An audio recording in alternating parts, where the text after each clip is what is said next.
Madison Clark looked at the man in the worn jacket standing in the middle of the hospital lobby and let out a cold, dismissive laugh. To her, Lucas Bennett was nothing more than a struggling single father. No medical degree, no institutional authority, no business standing anywhere near the premium emergency wing. But when a VIP patient suddenly stopped breathing, and every one of the hospital's finest doctors stood completely helpless, Lucas stepped forward and asked for access to equipment no one dared touch.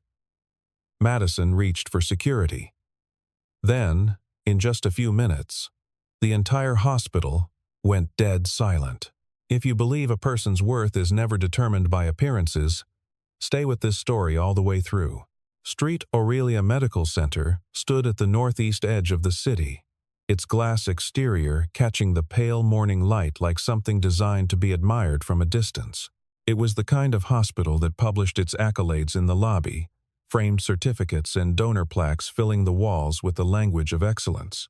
Patients who arrived in its premium wing were expected to match the setting well-dressed, well-connected, or at minimum, quiet and unobtrusive. Lucas Bennett was none of those things. He arrived that Tuesday morning in a faded canvas jacket, with one pocket slightly torn at the seam, his dark hair uncombed in the way of a man who had slept fewer hours than his body needed. He pushed his mother's wheelchair through the automatic doors with the practiced ease of someone who had performed the motion dozens of times and asked nothing of the world except that it step aside. Evelyn Bennett was 68 years old, sharp-eyed despite her age, with a habit of noticing everything and commenting on half of it. She had requested the appointment at Street Aurelia specifically because her cardiologist held privileges there, and because, as she told Lucas, she did not want to make a fuss at smaller clinics. Lucas had agreed without argument. He always deferred to his mother's medical preferences now. Ever since the year, he had learned how fast everything could shift. He checked them in at the front desk, located a seat in the waiting area near the window, and settled in with the quiet resignation of a man who understood that waiting was simply part of the day. The emergency wing at Street Aurelia had been renovated 18 months prior, funded by a substantial donor contribution, and the result was a corridor of clean lines, dimmed lighting, and equipment panels built into the walls with the precision of an aerospace facility. It was there that Lucas's attention caught without him meaning it to. The central oxygen monitoring panel, mounted left of the intake desk, was cycling through a warning pattern, a brief amber pulse, 3 seconds dark, amber again, at an interval that matched nothing in any diagnostic sequence he had ever learned. He watched it for 30 seconds. Then he watched it for another 30. It was subtle enough that anyone passing through would think nothing of it. It bothered him the way a fractured weld line bothers a structural engineer, even on an ordinary morning walk. Madison Clark arrived in the lobby at precisely 9:45, accompanied by 4 people in expensive suits, 2 of whom were investors from a regional healthcare fund conducting a site evaluation. She had the bearing of someone who had spent years building the impression she made when she entered a room, and Street Aurelia was the room she had constructed. The hospital was her professional biography rendered in glass and polished concrete, and she treated it accordingly. When her gaze landed on Lucas, his jacket, his folder of worn documents, his focused attention directed at the technical panel on the wall, her assessment was immediate and unkind. She murmured something to the administrator walking beside her, who nodded and adjusted direction. Lucas only noticed Madison when she had already moved into his peripheral range. He looked up briefly, registered her expression, and returned his attention to the panel. The amber light cycled once more. He stood slowly, crossed to within a few feet of the display, and studied the interval with the careful patience of someone doing arithmetic in their head. Behind him, Madison had stopped walking entirely.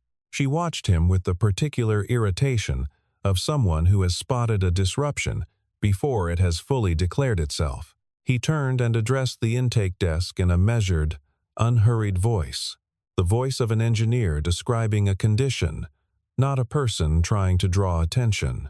He said that the respiratory support system serving the East Emergency Bay appeared to be running a pressure oscillation synchronization error, and that it might be worth having a technician verify the secondary regulator timing before morning admissions reached their peak.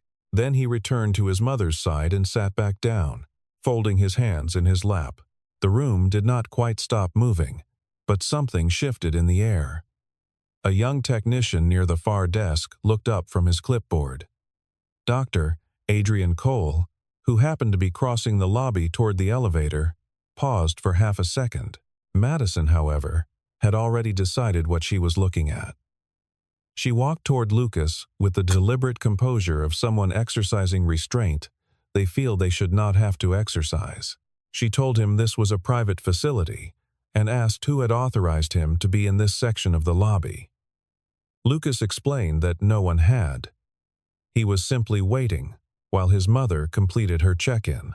Madison looked at the folder in his hand, the worn jacket, the quality of his shoes.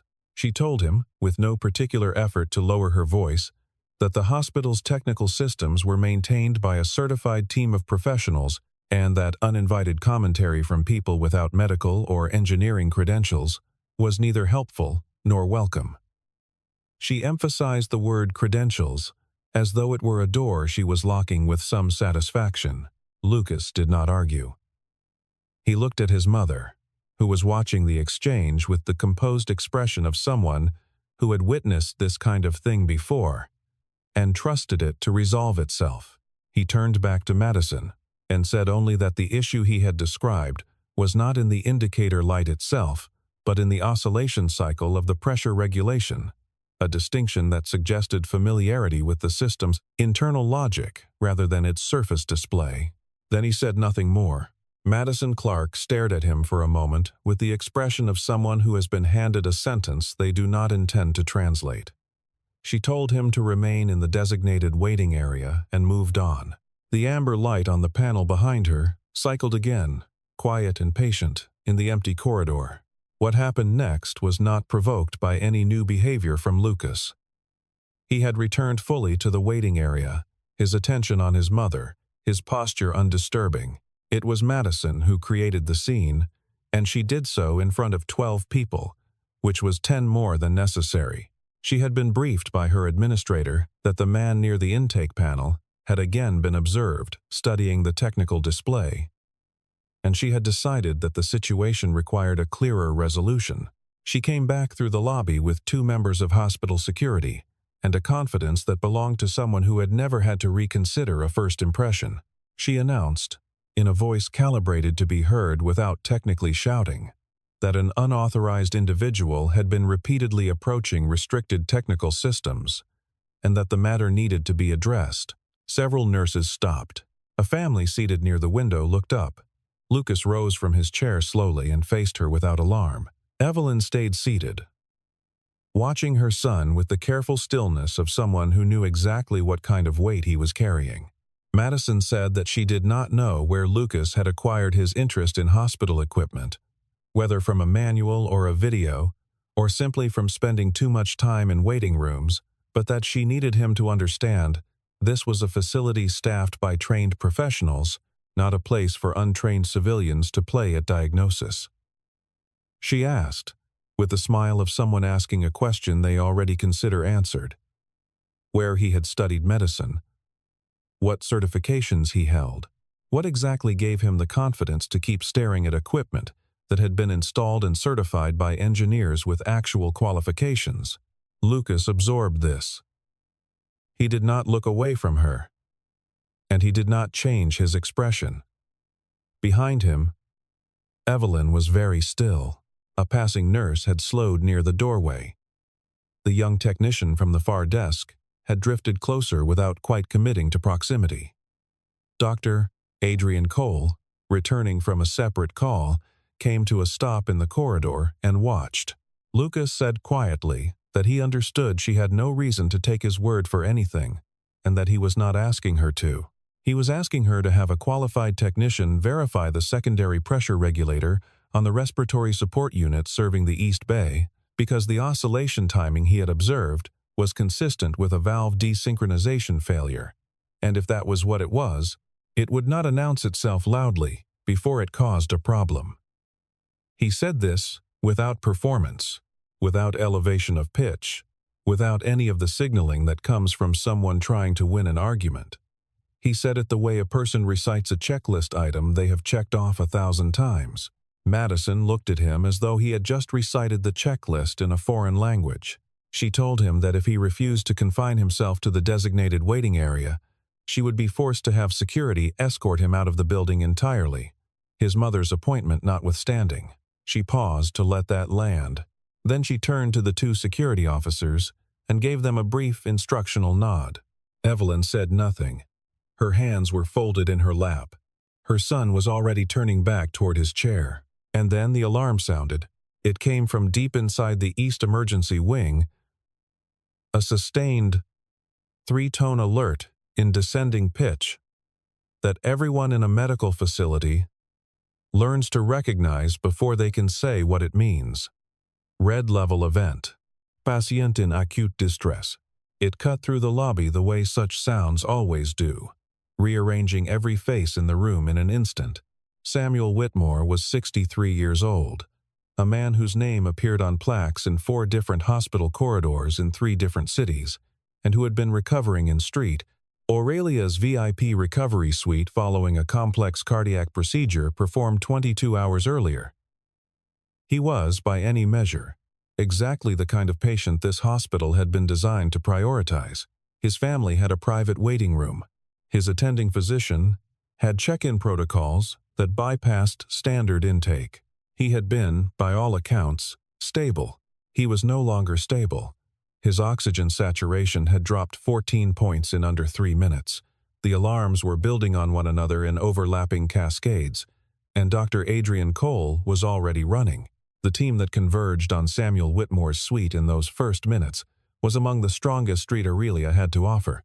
Dr. Adrian Cole was a 15-year emergency medicine veteran who had trained in 2 trauma centers before taking the department head position at this hospital, and he brought with him a nurse practitioner and 2 residents who had been told on their first day that hesitation was a clinical error. They checked the airway, assessed medication levels, reviewed cardiac rhythm, examined lung pressure distribution, and adjusted ventilator parameters in a sequence that was disciplined and fast. None of it worked. The machine continued to read nominal. The patient continued to deteriorate. The ventilator showed flow rates within normal range. Oxygen concentration readings were clean. Pressure differential across the delivery circuit appeared correct on the screen. But Samuel Whitmore's body was not receiving what the screen insisted was being sent to it, and Dr. Adrian Cole knew the particular helplessness of standing in front of a machine that is telling you everything is fine, while a person in front of you proves that it is not. He called for a respiratory specialist. He ordered a chest X-ray. He had the circuit checked manually by the attending respiratory therapist, who found nothing wrong. Cole had been in emergency medicine long enough to develop a very specific vocabulary for the kind of failure that was invisible to the tools designed to find it. He had seen medication errors that the pharmacy system had cleared as correct. He had seen surgical complications that the post-operative monitoring had missed because the sensor was positioned 2 centimeters from where the problem was occurring. He had even once, early in his residency, watched a ventilator in perfect mechanical working order fail to keep a patient oxygenated because the connecting tube had a microfracture that only showed under manual pressure. The machine had read clean in every diagnostic. The patient had not. He knew the shape of this problem. He did not yet know its address. His team was running out of places to look, and Samuel Whitmore's saturation was still falling. And in the corridor outside the room, Madison Clark was watching through the glass, with the expression of someone who has identified the cost of every possible outcome and found that none of them are acceptable. Madison Clark had been notified within 90 seconds of the alarm. She arrived in the corridor outside the suite, composed on the surface and fractured underneath. Because Samuel Whitmore was not simply a patient, he was 3 weeks away from signing a capital commitment that would fund Street Aurelia's expansion into 3 new surgical suites. She stood against the wall outside the room and watched through the window with the expression of someone doing very careful arithmetic about the future. Out in the lobby, Lucas Bennett had heard the alarm from his seat. He had heard the three-tone descent and the interval, and something in him had gone very quiet, the way a frequency goes quiet when a matching frequency meets it. He stood up and walked toward the emergency corridor. Not quickly, not running, just moving with the specific directedness of someone who knows where the problem is and what shape it has. A nurse moved to intercept him. He told her calmly that he needed to get to the East Bay Respiratory Unit. The nurse told him that was restricted. He asked her to get Dr. Cole. She looked at his face and went. He could hear the machine from 12 feet away. Not the alarm, the machine itself, the breath cycle hiss and pump of the ventilator, and underneath it, almost imperceptible, an arrhythmic lag in the exhalation phase that was about 40 milliseconds off cadence. It was the kind of deviation that meant nothing to a physician, and everything to a person who had spent years learning to hear what machines do not announce. Dr. Adrian Cole came through the door with the clipped urgency of someone who has no time to waste and is spending this conversation as an investment. He told Lucas he had 30 seconds. Lucas said the problem was not respiratory in origin and not cardiac. He said the issue was mechanical, specifically that the intermediate flow regulator between the ventilator and the patient circuit was likely experiencing a check valve inversion failure, which would cause the machine to cycle oxygen correctly, according to its own sensors, while delivering a partially occluded flow to the patient. He said the data would look clean because the error was occurring at the point between where the machine measured and where the gas was actually going. He said that if the team continued trying to resolve it through pharmacological or airway adjustments, they would not find the answer, and increasing ventilator pressure to compensate would risk barotrauma to the patient's lungs. Dr. Adrian Cole was still for 2 seconds. Then he asked Lucas to come inside. Madison, who had heard this exchange from 6 feet away, stepped forward. She told Dr. Cole that he was not seriously considering allowing an uncredentialed bystander into an active resuscitation room. Her voice was controlled, but the edge beneath it was audible to everyone in the corridor. Dr. Cole looked at her for 1 moment.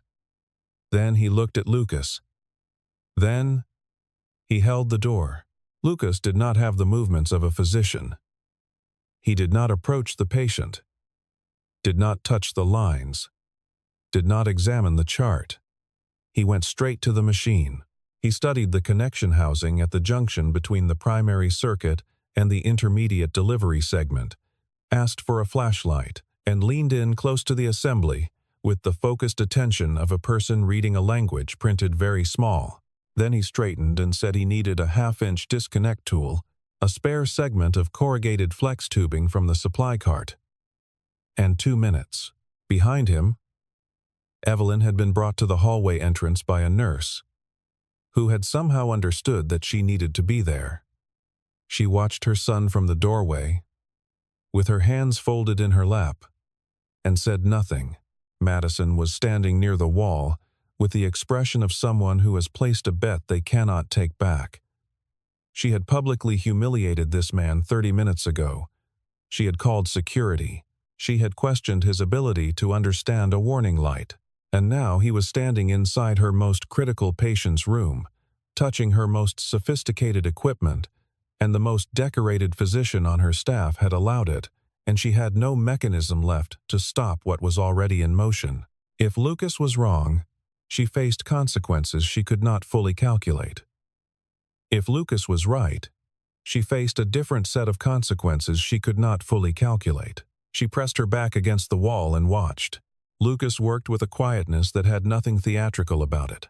He disconnected the intermediate assembly with 2 practiced motions, held it briefly toward the light from the doorway, and found what he was looking for. The check valve inside the housing had been installed in reverse orientation, creating a flow resistance that the machine's pressure sensors could not detect because the resistance was positioned downstream of the measurement point. The filter was not missing. Nothing was broken.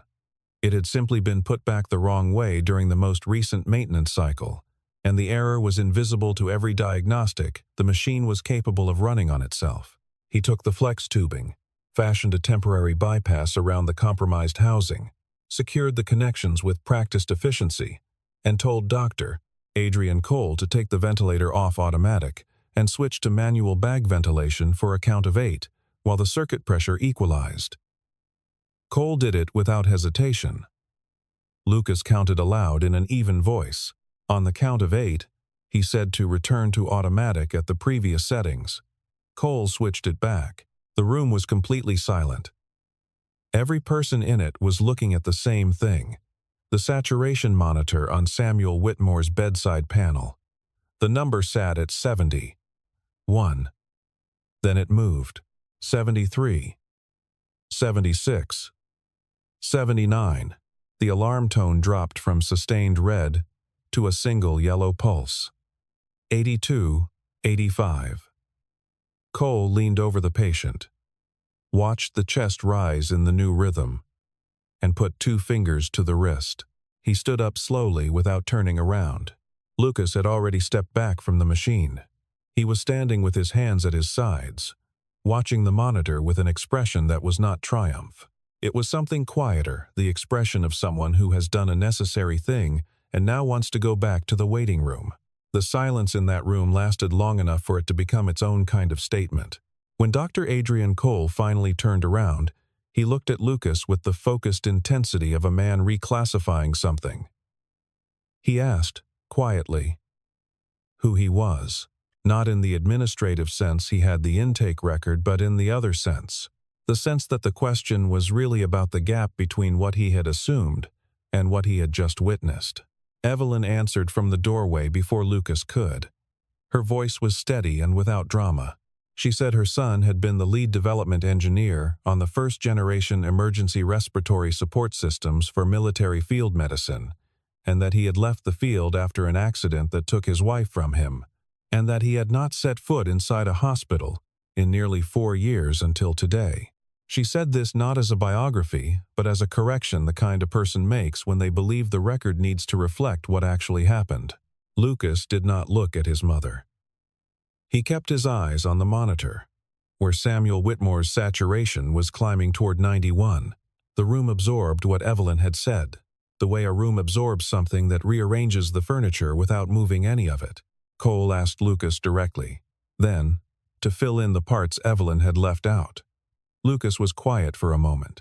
Then he spoke in the voice of someone relaying events rather than confessing them. Several years ago, he had been the engineering lead on a contract to develop portable respiratory support units for use in austere medical environments. The devices had functioned correctly. After they had been deployed, a component failure in units that had been modified post-delivery modifications, made not by his team, but by a third-party integration contractor, caused a serious incident. A medical device conglomerate had needed the liability positioned to just where specific, and Lucas had been selected for that position. He had been cleared in the subsequent investigation.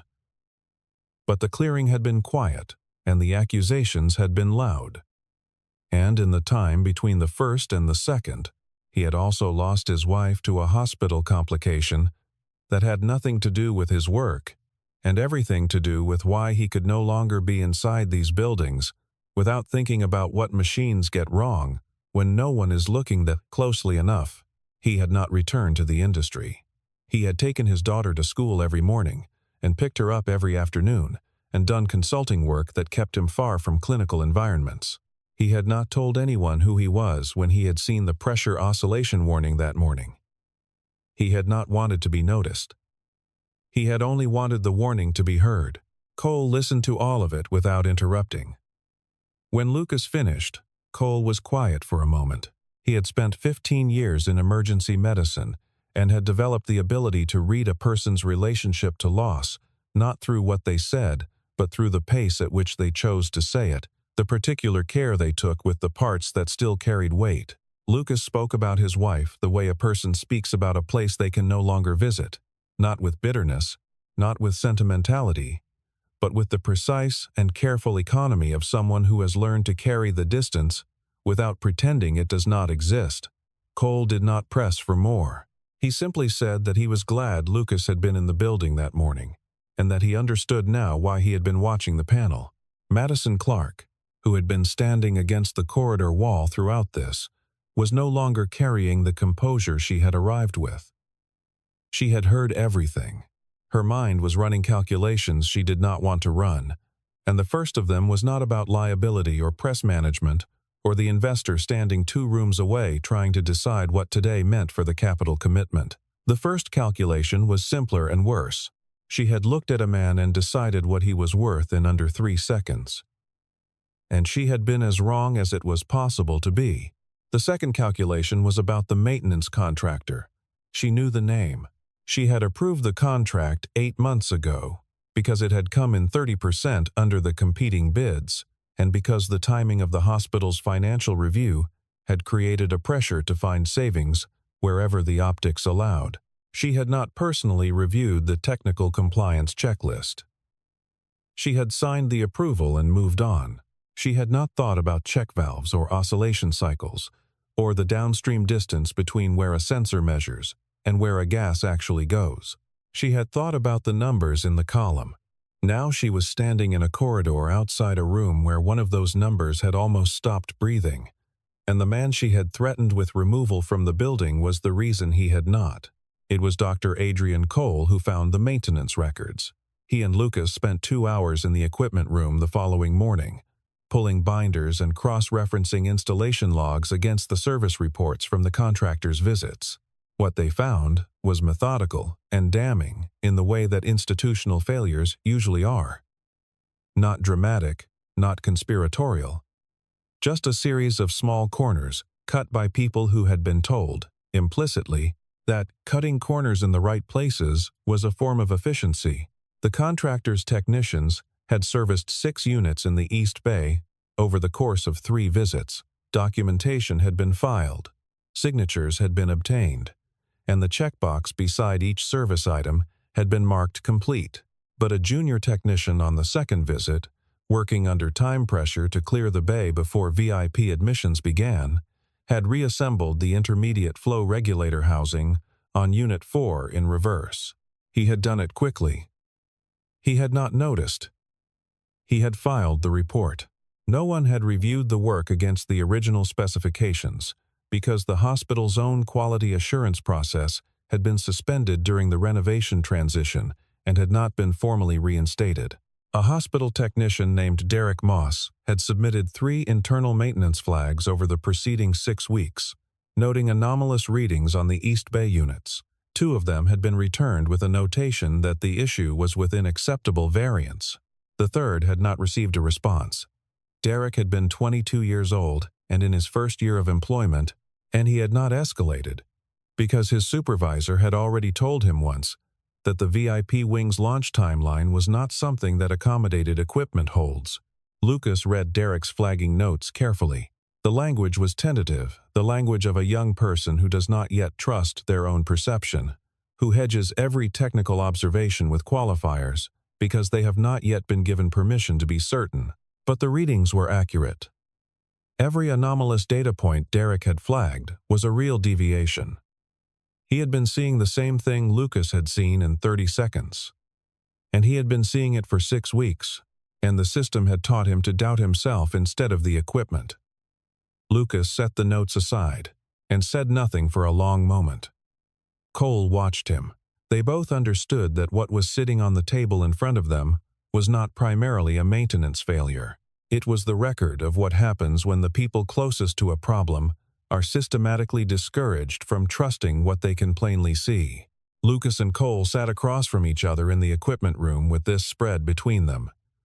Lucas was not angry in the way people perform anger.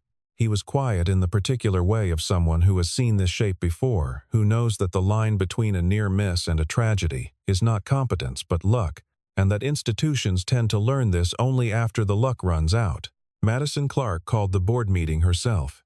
She did it the same afternoon, before any external communication had gone out, and she sat at the head of the table with the maintenance records in front of her, and told the board what had happened in a sequence that left out nothing. She had been briefed by legal counsel, who had suggested several framings that would have distributed the narrative more evenly across the contractor, the maintenance timeline, and the renovation transition. She did not use any of those framings. She said that she had approved a cost-saving contract without adequate technical oversight. That internal safety flags had been suppressed under schedule pressure she had created, and that a patient had nearly died as a result. She said this in a voice that was not performing contrition and was not performing composure. It was the voice of someone who has run out of performances and is simply speaking. The board voted to commission a full system audit of all life support and respiratory equipment in the hospital. They voted to suspend VIP wing operations until the audit was complete. They voted to establish a standing equipment safety review protocol with a direct reporting line to the chief medical officer, bypassing administrative approval for any maintenance halt. Lucas had not attended the board meeting. He had been in the family waiting area with Evelyn, who was reading a magazine with the serenity of someone who had long ago made peace with the fact that the world's most important moments rarely announce themselves. Lucas had submitted his findings to Cole in a 12-page technical brief that identified the root cause, the 6 other units at potential risk, and a recommended inspection protocol with testing procedures. He had not included his name on the title page. Cole had added it before submitting it to the board. When Madison found Lucas the following afternoon, in the same waiting area where she had humiliated him 2 days before she came without an entourage and without the posture of someone conducting business, she came with the particular quietness of someone who has had to think very carefully about what they owe another person. She apologized.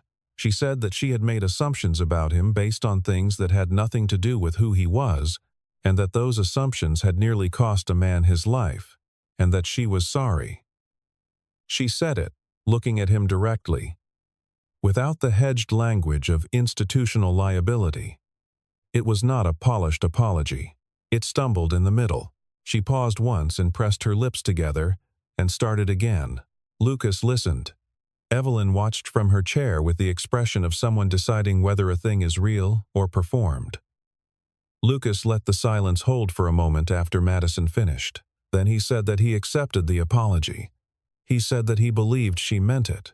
But he also said that the respect she was showing him now should not have required a demonstration of expertise to arrive at, that it should have been present from the moment he walked through the door, as it should be for anyone who walks through that door. Because the person in the worn jacket, waiting with their mother, is not a lower order of human being than the person in the funded medical chair, and a hospital that operates as though they are, is not safe for either of them. Madison did not look away from him. She did not argue. She nodded once, and it was a different kind of nod from any she had used in the 2 days prior. Not the nod of a person managing a situation, but the nod of a person marking something down in a place they intend to carry. Samuel Whitmore had been told the full account on the second morning after the incident, when he was alert enough to receive it. His wife had been present. His attending physician had given him the clinical summary, and then, at Samuel's request, had given him the human summary who had been in the room, what had been said in the corridor, and what the man in the worn jacket had found in the intermediate housing assembly that every other person in the building had missed. Samuel had asked to speak with Lucas directly. Lucas had declined, but had sent a message through Cole, saying only that he was glad Samuel was recovering, and that the audit would find whatever else needed finding. Samuel had then called his financial advisor and delayed the capital commitment signing by 3 weeks, not canceled, delayed, with a new condition attached, that any future major gift agreement include an independent equipment safety audit clause tied to the first disbursement. His attorney had drafted the language. Street, Aurelia's development office had agreed without negotiating. Dr. Adrian Cole came to the waiting area 2 days before Evelyn's discharge to ask Lucas a question that he had been sitting with for some time. He said the hospital needed someone who understood equipment systems at the level Lucas understood them, not as a physician, not as an administrator, but as a safety engineer, someone whose job was to hear what the machines were saying before the alarms did.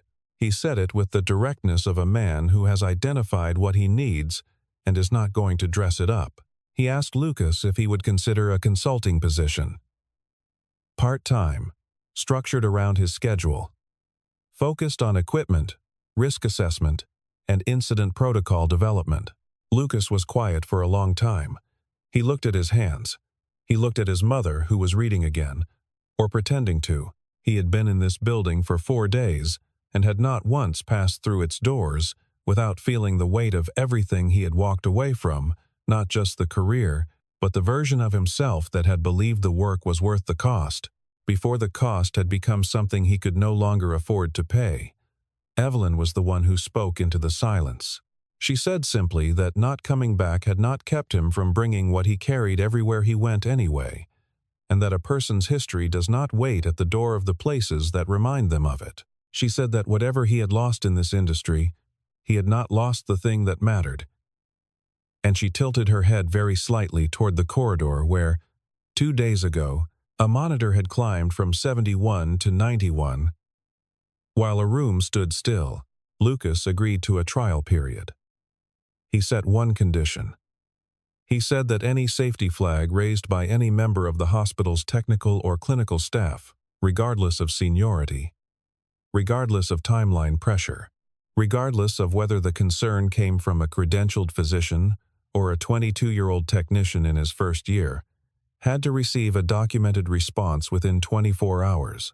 No exceptions, no variance windows, no administrative deferrals. Cole agreed without hesitation. Madison, who had been listening from just outside the waiting room doorway, said nothing, but nodded once toward the hallway and walked away. 6 weeks later, Street Aurelia had completed its full equipment audit. 11 units across 3 departments had been flagged for corrective maintenance, 2 of which had shown fault patterns similar to the one that had nearly killed Samuel Whitmore. All 11 had been serviced and recertified. Derek Moss, the 22-year-old technician whose safety flags had gone unanswered, had been given a formal commendation by the new Patient Safety Committee and a direct line to the Chief Medical Officer for future reports. He kept it on his desk.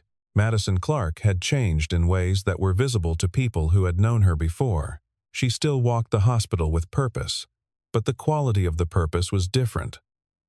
Less about arriving somewhere, and more about seeing clearly what was already there. She stopped spending the first 45 minutes of her daily rounds in the executive corridor, and started spending them on the floors, in the waiting areas, in the corridors where the people who actually kept the building running were working. She listened more than she spoke. It was not a transformation. It was an adjustment, made slowly, and without announcement, of the angle at which she had been looking at things for a very long time. On a Thursday morning in early autumn, Lucas brought Evelyn to Street Aurelia for her 3-month cardiac follow-up. The appointment was routine. The cardiologist was pleased. Evelyn told the attending nurse that her blood pressure had been excellent and attributed this to her son finally finding somewhere useful to put himself, a statement she delivered with the serenity of someone who had been waiting a long time to say it, and found the waiting worthwhile. The nurse wrote it in the notes as a positive psychosocial indicator. Evelyn would have found this description satisfying. As they passed back through the lobby on the way out, Lucas glanced at the monitoring panel on the left wall, the one he had watched cycle amber and dark on the morning all of this had started. It was running clean, steady green, no variance, no lag in the timing cycle. A young technician was running a routine check on the panel's calibration display, and when he saw Lucas looking, he straightened slightly and nodded with the specific quality of respect that does not require the person giving it to know every detail of why it is owed. Lucas nodded back. He pushed his mother's wheelchair through the automatic doors and out into the cool morning air, and the doors closed behind them without ceremony. He had never needed anyone to know his name. He had never needed the room to go quiet when he walked in, or the right people to speak first, or the acknowledgement to arrive in the form he thought he deserved. He had needed only one thing, the same thing he had needed on every project and in every building where a machine's failure had the power to end a life, for someone to listen when the signal was still small, before the alarm made it impossible to ignore. He had not always been heard. But today, the panel was green, and somewhere behind him, inside those walls, a 22-year-old technician had a direct line to the top of the building and had been told, in writing, that his voice was worth answering. That was not nothing. That was, in fact, the whole point. The work of safety is not done in the dramatic moments. It is done in the quiet ones, in the 30-second intervals when someone pauses and looks at a thing that is almost wrong and decides that almost is close enough to warrant the trouble of saying so. Lucas Bennett had made that choice twice in the same building. Once when no one was listening, and once when everyone was. He had made it the same way both times. That was the thing about doing the right thing. It did not change its shape depending on who was in the room.